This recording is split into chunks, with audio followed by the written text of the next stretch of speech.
కరీంనగర్ జిల్లా పీసీసీ నుంచి ఇన్ఛార్జిగా కూడా ఉన్నారు. అద్దంకి దయాకర్ లైన్లో ఉన్నారు మనకు. మీరు అన్నదానికి అద్దంకి దయాకర్ రియాక్షన్ తీసుకుందాం. విన్న తర్వాత మీరు రియాక్ట్ అయ్యి వెళ్ళండి. దయాకర్ గారు, మందకృష్ణ మాదిగ అన్నది విన్నారు. ఆయన వెంటనే క్షమాపణ చెప్పాలని ఇప్పటికి 24 గంటలు దాటిపోయింది. ఇప్పటి వరకు ఆయన రియాక్ట్ కాలేదు. నిజంగా తప్పు చేస్తుంటే పొన్నం ప్రభాకర్ క్షమాపణ ఒక ప్రెస్ నోట్ పంపించచ్చు, లేదంటే ఒక వీడియో రిలీజ్ చేయొచ్చు. అది పెద్ద విషయం కాదు. అంటే పొన్నం ప్రభాకర్ తప్పు మాట్లాడారని మీరు అనుకుంటున్నారా లేదా? మీ జిల్లాలో ఆల్రెడీ చాలా పంచాయతీలు ఉన్నాయి. అంటే మీరు ఇన్ఛార్జిగా ఉన్న జిల్లాలో ఏంటి మళ్ళీ కొత్త పంచాయతీ ఒకటిది? మందకృష్ణ గారికి మీకు నమస్కారం. సరే, జరుగుతున్న దాంట్లో పిసిసి కోఆర్డినేట్ చేస్తున్నది. సో మందకృష్ణ గారు సెల్ఫ్ రెస్పెక్ట్ మూవ్మెంట్లకు ఆయన ఒక తలమానికంగా ఉంటాడు కాబట్టి రెస్పాండ్ కావడం అనేది కూడా దాన్ని మేము ఆహ్వానిస్తాం, దాన్ని వ్యతిరేకించాం. కాకపోతే కాంగ్రెస్ పార్టీలో అంతర్గత వ్యవహారంగా చూసినా అది కొంచెం బహిర్గతంగా పెద్ద ఎత్తున చర్చ తెలుగు సమాజంలో జరుగుతున్నది, నాట్ ఈవెన్ తెలంగాణ సమాజం.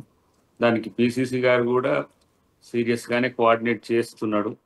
సరే, వారేమో ప్రభాకర్ గారు అది తనను ఉద్దేశించి కాదు అని వారన్నారు. లక్ష్మణ్ గారు కూడా అది నన్ను ఉద్దేశించి అన్నట్టే అనే విషయంలో ఆయన నిన్న మొన్నటి దానిక కొంత తటపటాయించిన. ఇప్పుడు మీకేమనిపిస్తుంది దయాకర్ గారు, దున్నపోతు అనే పదం ఆయన ఉద్దేశించి అన్నట్టు అనిపిస్తుందా? మీకు అనిపించట్లేదు అసలు? మీకేమనిపిస్తుంది? ఎవరు ఆయన ఉద్దేశించి అనేది కాదు, ఇప్పుడు ఆయన కాకుండా ఎవరిని ఉద్దేశించి అన్నా కూడా అది మనం అనకూడదు కదా. అంతమంది మీడియా అంటుంది, అక్కడ చాలా మంది నాయకులు ఉన్నారు. సరే, ఇప్పుడు నేను కాంగ్రెస్ పార్టీ ఉన్నా కాబట్టి మందకృష్ణ గారు లెక్క అనలేకపోయినా ఎవరినన్నా కూడా అది తప్పు అవుతుంది డెఫినెట్ గా. మనం అంటే బాధితాయుతమైన పదవుల్లో ఉన్నప్పుడు లక్ష్మణ్ కుమార్ గారిని కాకపోయినా ఇంకెవరిని ఆ పదం అన్నా కూడా అది మీడియా ఉంది కదా ముందు, అది చూసుకోవాల్సిన అవసరం ఉండే. ఏదున్నా అది పొన్నం ప్రభాకర్ గారు కూడా నేను పిసిసి అధ్యక్షుల వారితో మాట్లాడుతూ దానికి సంబంధించిన అంశాల్లో వివరణ ఇస్తా అని చెప్పి వారు కూడా ఎయిర్పోర్ట్ లో మన వాళ్ళు పోయినప్పుడు అడిగినట్టు చెప్పినట్టున్నది. కానీ ఏదున్నా సరే, ఎవరైనా సరే, ఇంకొకటి ఒకరినొకరు కించపరుచుకునే విధానం ఎప్పటికి కూడా ప్రజాస్వామ్యయుతం కాదు. ఎవరిది తప్పు ఎవరిది రైటు అనే విషయంలో ఎందుకు రాజకీయ అంతరాలు ఉంటాయి, లేకపోతే వివిధ పార్టీలకు సంబంధించిన వాళ్ళు కూడా ఈ మధ్య మాట్లాడుకుంటున్న తీరు కూడా చూస్తున్నాం. ఇంటర్నల్ గా ఉన్నా కూడా కొంత, ఇప్పుడు నేను వెంకటరెడ్డి గారి ఇష్యూలో ఒక పదాన్ని జారినప్పుడు నేను ఇమ్మీడియట్ గా రిజైన్, క్షమాపణ చెప్పారు, పోయి మాట్లాడారు. ఎందుకు అని అంటే తప్పు జరిగినప్పుడు మనం ఇంకేదో కవర్ చేయాల్సిన అవసరాలు కూడా ఉండకూడదనే ఉద్దేశం నాకు. సరే, వారు మరి ప్రభాకర్ గారు ఎట్లా స్పందిస్తారనే విషయం ఆలోచిద్దాం. కానీ పార్టీ కూడా దీని మీద ఎక్కువ దీన్ని ముందుకు తీసుకుపోకుండా ఇక్కడనే మనం కోఆర్డినేట్ చేద్దాం అన్నట్టుగా చెప్తున్నట్టుగా వింటున్నా. చూడాలి ఎట్లా ఉంటుందో. రైట్, టెక్నికల్ గా రైట్. దయాకర్ గారు, అయితే ఈ వ్యాఖ్యల విషయంలో పొన్నం ప్రభాకర్ గతంలో కూడా అసెంబ్లీ సాక్షిగా గంగుల కమలాకర్ని ఉద్దేశించి కూడా ఇలాంటి వ్యాఖ్య చేశారు. అంటే బాడీ పెరిగింది కానీ బ్రెయిన్ పెరగలే అని ఇలాంటి వ్యాఖ్యలు. అంటే బాడీ షేమింగ్ చేస్తున్నారు పొన్నం ప్రభాకర్ అని ఇంతకుముందే 10 టీవీతోనే గంగుల కమలాకర్ రియాక్ట్ అయ్యారు. పొన్నం ప్రభాకర్ మాట్లాడే విధానం కరెక్ట్ లేదు, బాడీ షేమింగ్ చేస్తూ మాట్లాడుతున్నారు నాయకులను, లీడర్లను, ఇది కరెక్ట్ కాదంటున్నారు. అంటే మీకేమైనా అనిపించిందా పొన్నం ప్రభాకర్ వ్యవహార శైలి పట్ల కొంత విమర్శలు వస్తున్నాయి, దానికి ఏం చెప్తారు మీరు? దయాకర్ గారు, మీది కూడా మ్యూట్లో ఉంది. అది పొన్నమన్న ఎప్పుడు కొంచెము జోవియల్గా ఉంటాడు, అంతవరకు అయితే నేను ఎప్పుడు మామూలుగా నేనైతే 12-13 ఇయర్స్ నుంచి నేను కీన్ గా అబ్జర్వ్ చేస్తున్నాను మూమెంట్ నుంచి కూడా. జోవియల్గా ఉండడం మాత్రం చేస్తాడు, కానీ ఉద్దేశించి బ్యాడ్ గా మాట్లాడే నైజం కాదు తనదైతే. బ్యాడ్ గా చేయడమను, బ్యాడ్ గా మాట్లాడాలనే ఉద్దేశం కాదు. కానీ అది మరి జారిందా లేకుంటే ఇంకొకరిని అన్న దాని నుంచి క్యారీ ఫార్వర్డ్ అయింది ఈ చర్చ మీదకి వచ్చిందా అనేది అది వాళ్ళు మాట్లాడతారు. కానీ ఇప్పుడు మీరు జరుగుతున్న తీరు బట్టి చూస్తే, తను రెస్పాండ్ అవుతున్న తీరు బట్టి చూస్తే నేనేమనుకున్నా అంటే అది కామ్గానే అయిపోతుంది ఇష్యూ అని. ఇప్పుడు మొన్ననే మేము జిల్లా మీటింగ్ కూడా అయింది, దాంట్లో కూడా చాలా మంచిగా ఉన్నారు. శ్రీధరబాబు గారు ఉండే. అంటే ఎందుకు దయాకర్ గారు, కరీంనగర్ జిల్లాలో అంటే వివేక్ ఆదిలాబాద్ జిల్లా, ఉమ్మడి ఆదిలాబాద్ జిల్లాకు, మంచిర్యాల జిల్లాకు వెళ్ళిపోయినా ఆయన కూడా పెద్దపల్లి ఎంపీగా చేశారు. కరీంనగర్ జిల్లా మనిషే ఆయన కూడా. వివేక్, శ్రీధర్ బాబు, పొన్నం ప్రభాకర్, లక్ష్మణ్ కుమార్, 4 మంత్రులు ఉన్నట్టు ఒక రకంగా కరీంనగర్ జిల్లాకు.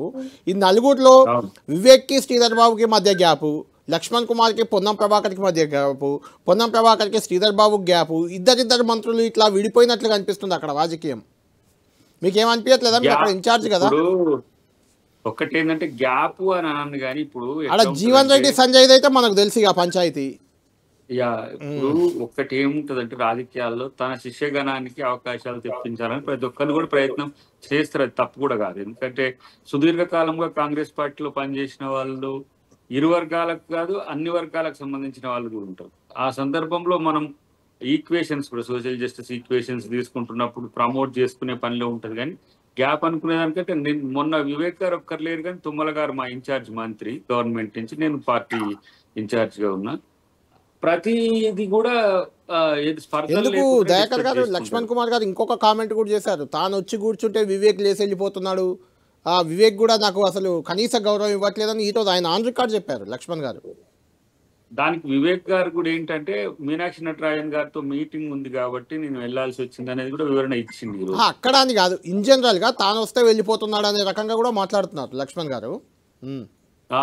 అది కావచ్చు, అది ఆయన ఆయన అనుకున్న ఏమంటారు లక్ష్మణ్ గారి దృష్టిలో అది ఉండొచ్చు. కానీ ఏదున్నా వీళ్ళు చాలా ఏమంటాం కలిసినప్పుడు, నేనైతే సరే వివేక్ గారితో కలిసినప్పుడు నేను చూడలేదు. కానీ మొన్న మా మీటింగ్ లో, ఆ మీటింగ్ దాదాపు గంటన్నర అయింది, జిల్లా మీటింగ్. దానికి సంబంధించిన అంశంలో అందరు కూడా ఇష్యూస్ కూడా ఏవేవి ఉన్నాయో వాటిని పరిష్కరించుకోవడానికి ఒక పాజిటివ్ కోణంలోనే ఉన్నారు. బట్ ఇంత గ్యాప్ ఉంటదని కూడా మరి చూడాలి. ఇప్పుడు జరుగుతున్నది అంటే ఈ వ్యవహారంపై దయాకర్ గారు, ఈ వ్యవహారంపై క్షమాపణ చెప్పాలనేది డిమాండ్. మందకృష్ణ గారు చేసినా, లక్ష్మణ్ కుమార్ చేసినా, గంగుల కమలాకర్ చేసినా, ఇంక్లూడింగ్ కవిత కూడా అదే డిమాండ్ చేస్తున్నారు. ఎమ్మెల్సీ కవిత గారు కూడా. ఏంటి చెప్పిస్తారా, క్షమాపణ చెప్పిస్తారా లేకుంటే? మన ఇప్పుడు కృష్ణమాది గారు వెళ్ళిపోయింది లేరా? ఉన్నారు. మీరు చెప్పాక కృష్ణమాది గారితో మాట్లాడతారు. అదే అంటే నా ఉద్దేశం అంటే ఏంటంటే, ఈ ప్రత్యక్షంగా ఉంటేనేమో నేను క్లియర్ గా చెప్పుదును. నేను జూబ్లీహిల్స్ ఎన్నికకు సంబంధించిన లేకపోయినా ఇక్కడ కుల సంఘాల నుంచి ఒక మరో మంత్రి నుంచి నన్ను అన్నారని, తప్పు చేశారని వాళ్ళు ఆవేదన వ్యక్తం చేస్తున్నప్పుడు క్షమాపణ చెప్తే తప్పేం లేదు కదా. అది ఇప్పుడు అది ప్రభాకర్ గారు చూద్దాం. కానీ ఇక్కడ జరిగిన దాంట్లో మాత్రం తనే మెయిన్ రెస్పాండెంట్. మైనారిటీ కూడా ఆయనే ఉన్నారు మంత్రిగా, వారే రావాల్సి ఉండే. ఆయనకు సమావేశానికి డిలే కావడం వల్ల వచ్చింది. అంటారండి మీరు భలే ఉన్నారు. ఒక మంత్రి రాకపోతే దున్నపోతాది కామెంట్ చేస్తారా? అది ఇప్పుడు దాని విషయంలో ప్రభాకర్ గారు కూడా వివరణ చూసిన తర్వాత కృష్ణమాది గారిని మాట్లాడారు. నేను బెంగళూరు నుంచి ఈ రోజే వచ్చిన వారు కూడా బెంగళూరులోనే ఉన్నారు. దానివల్ల నేను గ్యాప్ అసలు లేదంటే నేను కూడా కృష్ణమాది గారు అన్నట్టు నేను కూడా పిసిసి గారితో వాళ్ళతో మాట్లాడేటోంది. కానీ అది డెఫినెట్ గా కృష్ణమాది గారు అయితే దేని మీద కూడా ఊరికనే పట్టుబట్టారు. ఇప్పుడు కూడా దానికి స్టాంటిటీ ఉన్నది కాబట్టి వారు ఏ డిమాండ్ చేసినా దానికి సంబంధించిన అంశంలో పార్టీ కూడా ఆలోచిస్తుంది. ప్రభాకర్ గారు కూడా పార్టీని దాటో మనల్ని దాటో వెళ్లే వ్యక్తి అయితే కాదు. సరే మిస్ అయింది అని ఆయన అనుకుంటే దానికి సంబంధించిన వివరణ కూడా మీరు కోరుకున్నట్టుగా వచ్చే అవకాశం ఉంటది. కానీ సమస్య ఏంటంటే దీన్ని ఏమంటాము రాజకీయ కోణం ఎంటర్ అయ్యేసరికి మిగతా వాళ్ళు కూడా అన్నా కూడా సెల్ఫ్ రెస్పెక్ట్ మూవ్మెంట్ నుంచి వచ్చిన మా లాంటి వాళ్ళం మేము ఇప్పుడు ముగ్గురం కూడా ఏదేమైనా వారు బీఆర్ఎస్ లో ఉండని, క్రాంతి గారు వారు ఎంఆర్పిఎస్ అధ్యక్షులు వారైనా, నేను కాంగ్రెస్ లో ఉన్నా కూడా ఇలాంటివి కొన్ని చివుక్కుమనే సంఘటనలు ఉంటాయి డెఫినెట్గా. మేమే ఈ మధ్యనే కృష్ణమాది గారు, నేను బెల్లయ్యనాయక్ గారు కలిసి ఓబీసీ మూవ్మెంట్ కి మనం ఎట్లా సపోర్ట్ చేయాలనే ఒక ఆలోచన కూడా చేసి ఉంటుంది. జస్ట్ ఒక దసరా రోజు అనుకుంటా.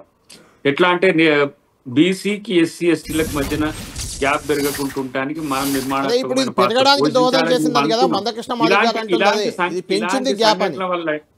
ఇలాంటి సంఘటనల వల్ల ఏమైందంటే వ్యక్తుల వల్ల వ్యవస్థలో లోపాలుగా మారిపోతాయి. కారణాలు ఏవైనప్పటికీ కూడా అది ఇప్పుడు తనే అంటున్నాడు కదా మందకృష్ణ గారు ఏమన్నారు, మేము బీసీల పట్ల మేము కన్సోల్ ఉండడానికి ఇలాంటి ఒక వ్యక్తి కారణమో లేకపోతే ఒక సంఘటన కారణంగా అవుతుంది కదా అనే ఆలోచన అది మంచిది వారు గుర్తు తెచ్చింది. కాబట్టి డెఫినెట్ గా రేపటి వరకు రిజాల్వ్ అవుతుందని నేను అనుకుంటున్నా. ఏదేమున్నా పార్టీ కూడా చాలా సీరియస్ గా దీని మీద వారు కూడా మాట్లాడినారు కాబట్టి వారనే కాదు అందరిలో కన్సర్న్ ఉన్నది. డెఫినెట్ గా దానికి ఒక సరైన పరిష్కార మార్గమే కోరుకున్నట్టుగానే వచ్చే అవకాశం అయితే ఉన్నది. రైట్.